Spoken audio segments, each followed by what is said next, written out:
What's up guys, Everything Apple Pro here, and the day has finally come. Apple has announced the new iPhone 6s and iPhone 6s Plus. So with this video, I'm going to be highlighting all of the differences between the phones. I know a lot of people are going to be upgrading or buying these phones, and a lot of people want to know the difference between the 6s and 6s Plus. So with this video, I'm going to give you the best idea about these devices and how they differentiate feature-wise, spec-wise, usability-wise. I want to give you the best possible idea about both of these devices and which one is better suited for you and why. Now, the iPhone 6s Plus has some unique features that Apple didn't really talk about that differentiate them from the 6s. So there is a good reason to upgrade to it, and there's a good reason to just stay at the form factor of the iPhone 6s. So let's go ahead and jump right in, and let me share with you guys why you should upgrade to the 6s Plus or why you should stay with the 6s. Now, both of these devices were just announced today. They both come in a new rose gold color, and they both have the new 3D touch as well as a complete overhaul of the internals. They're faster in both downloads, processing power, GPU.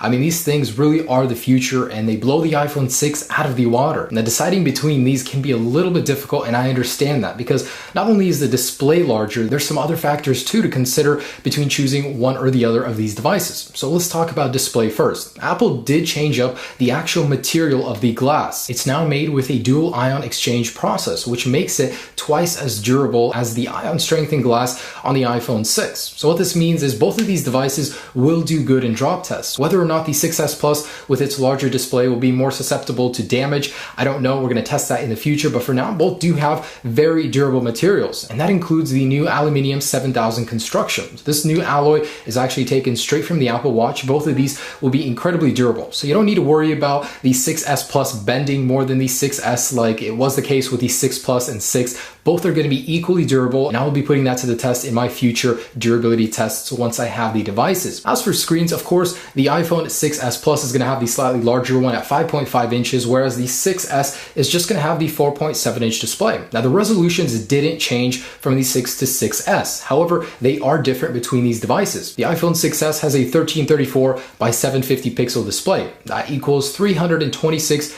pixels per inch, which makes it Retina standard. However, the iPhone 6s Plus takes it up a notch. The resolution is slightly higher as it has a 1920 by 1080p display. That equals out to about 401 pixels per inch. So what this means is it has roughly about a 23% sharper display. Now, the only catch is when you're using third-party applications, not everybody optimizes the applications to match the iPhone 6s or iPhone 6 Plus displays. They're mostly using the resolution of the iPhone 6s or iPhone 6. Now, that's not really all that bad because you can't really tell the difference, but apps do look so much better when they're optimized for the slightly higher resolution display on the 6s Plus. So take that into consideration if you're buying it for the quality of the display. Not all third-party apps are optimized for the 6s Plus. However, the display is sharper when using stock applications. When using the internet, you will notice there is a definite increase in sharpness on the iPhone 6s Plus, especially when you put it really close to your face. You can really start to tell the difference between both of these devices. Now, this isn't really all that important, but the iPhone 6s Plus does have a slightly lower contrast ratio than the iPhone 6s. It's a 1400 to 1 on the 6s and 1300 to 1 on the iPhone 6s Plus. That means darker colors will be more dark on the iPhone 6s, but it will be such a small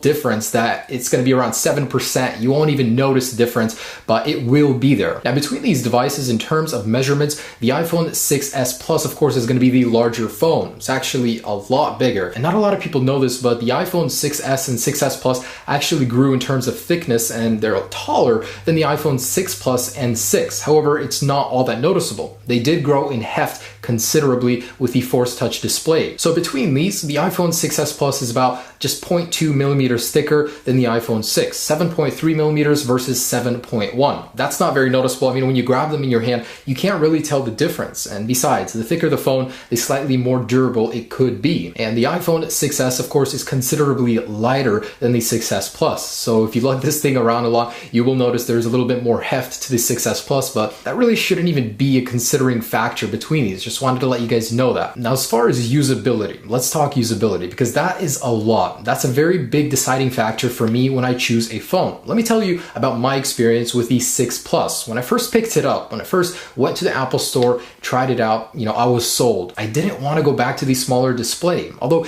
it's so much more comfortable to use the iPhone 6s, the 6s Plus, that display and the form factor, it makes it a truly unique device. You can see more on the display. It really is more important for me to have a larger display, but usability suffers. With the iPhone 6 Plus, to use it with one hand is more difficult. You have to train your hand with acrobatics to hold this thing, and to be able to reach in the top of the display is very difficult with the 6s Plus. On the 6s, however, it's very simple. This thing with one-handed operation is a breeze. So if you use your device with one hand a lot, and that's important to you, that's an important considering factor for the iPhone 6s. So it does suffer with the 6s Plus. However, reachability does help, where you double tap on the Touch ID sensor and it brings the screen down. That does help a little bit. However, like I said, if you're going to be using this with one hand a lot, the 6s is clearly the winner. Now, not to mention, the 6s Plus is going to be the more slippery device. It's hard for me to keep a firm grasp on this compared to the 6s. It's definitely a lot easier to wrap your hand around it and hold on to it. So if you don't use your phone with a case,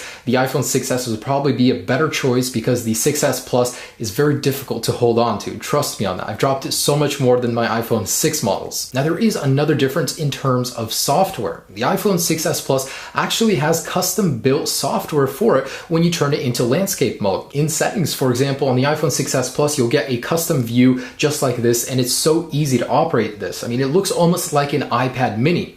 So pretty much software is built and optimized for the iPhone 6s Plus. Not to mention, you can rotate on the actual home screen like this. It's really cool. And a lot of third-party applications do take advantage of this as well. So you get more real estate to do whatever you want with the software. And it's really cool that it has a custom skin in certain landscape areas. So that's one area where the iPhone 6s Plus has an advantage over the 6s. Now, another thing I wanted to mention, inadvertently, when I bought my iPhone 6 Plus originally, it replaced my iPad mini. I used to use it all the time, but the display is, it's not as big, of course, but you can do so much more in a larger display. It completely replaced my iPad mini. And that's not just me. So many people have replaced their iPads with their iPhone 6 Plus, and the same will happen with the 6s Plus. It's just a good side effect of owning a larger phone. Now, next, here's an area that a lot of people don't talk about in order to consider before buying a larger phone or a smaller phone using the same CPU or GPU. So in the case of the 6s and 6s Plus, both phones are using the same processing power, right? Well, the iPhone 6s Plus has more pixels to push. That means GPU performance will suffer when using heavy intensive applications such as gaming. So you don't know this, but performance is slightly better on the iPhone 6s using the same GPU and CPU, but running a smaller display size. It really will make a difference. However, it's not as noticeable if you're not using the performance to the max on the GPU and CPU. So real quick to sum it up, basically the 6s Plus has more pixels to push, so GPU performance will suffer as a result. However, it's not as noticeable as you think unless you're doing something really crazy intensive. Now, this is an area where the 6s Plus will always have a clear advantage over the iPhone 6s, and that's with the cameras. So the rear camera on the 6s Plus has optical image stabilization. It basically has a little stabilizer motor inside of here that when you're taking video, taking pictures, you'll get a much more stable picture or video, especially when you're taking video. There really is a difference, and in my reviews, I'll be showing you that, but it's definitely a clear advantage. If you're heavy on photography, if you're heavy on video, you'll get so much better quality on both using the 6s Plus. I mean, the iPhone 6s will have digital video stabilization, however, it's not the same. Actually having a little motor move around in there really does make a difference. It makes your video so much more stable while walking, while running. You will notice a massive difference there. That's not important for you, sure, but for a lot of people, taking pictures really does make a difference. It's not as susceptible to blur while your hand shakes, so you'll get a better picture every single time. So far we got a sharper resolution display, we got a better camera, we got all around a better experience with the software, but battery life is big on the iPhone 6s Plus. Now, the 6s and 6s Plus didn't really get a jump in battery life. Actually, they stayed exactly the same as the 6 and 6 Plus. However, between the 6s and the 6s Plus, there is a massive difference in battery life. So for a lot of people that use your phone at work all day and you don't usually have access to a battery, the iPhone 6s Plus has a lot better battery life than the iPhone 6s. That translates to about a 30 to 40% increase in battery life. So the actual mAh for these phones, for the iPhone 6s is 1715, for the iPhone 6s Plus is 2750. That's a downgrade from the earlier generation iPhones. However, it's still the same battery life because of the more efficient internals. So in terms of actual specs, you get 10 days of standby on the iPhone 6s, 16 on the iPhone 6s Plus. That right there is a massive difference. Actually, for audio, 80 hours on the 6s Plus, 50 hours on the 6s, and for video, you get 14 hours on the iPhone 6s Plus and 11 on the 6s. And internet on LTE, 12 hours on the 6s Plus, 10 hours on the 6s. So there you go, guys. That's the massive difference in battery life between these devices. And personally, with the 6 Plus and 6, there was such a massive difference between the two. I mean, that alone could sway a lot of people over to the 6s Plus. So you get really damn good battery life. Not to mention iOS 9 will have a low power mode and optimized efficiency, so you'll get really good battery life, especially in a pinch when you need to preserve what you have. Low power mode will come in handy on both, but the 6s Plus, clearly the advantage right there. So as far as pricing goes, there's a $100 difference in all tiers of these devices. So whether you're getting the lower 16 gigabyte or the higher 128, there's a $100 difference between every single one. So for $100, what do you get on the 6s Plus that the iPhone 6s does not offer? For one, great improvements in battery life. I mean, there really is a massive difference, about 30 to 40% better battery life on the 6s Plus. Two, you get a larger display, which may not be a big deal for some, but it's also 23% sharper.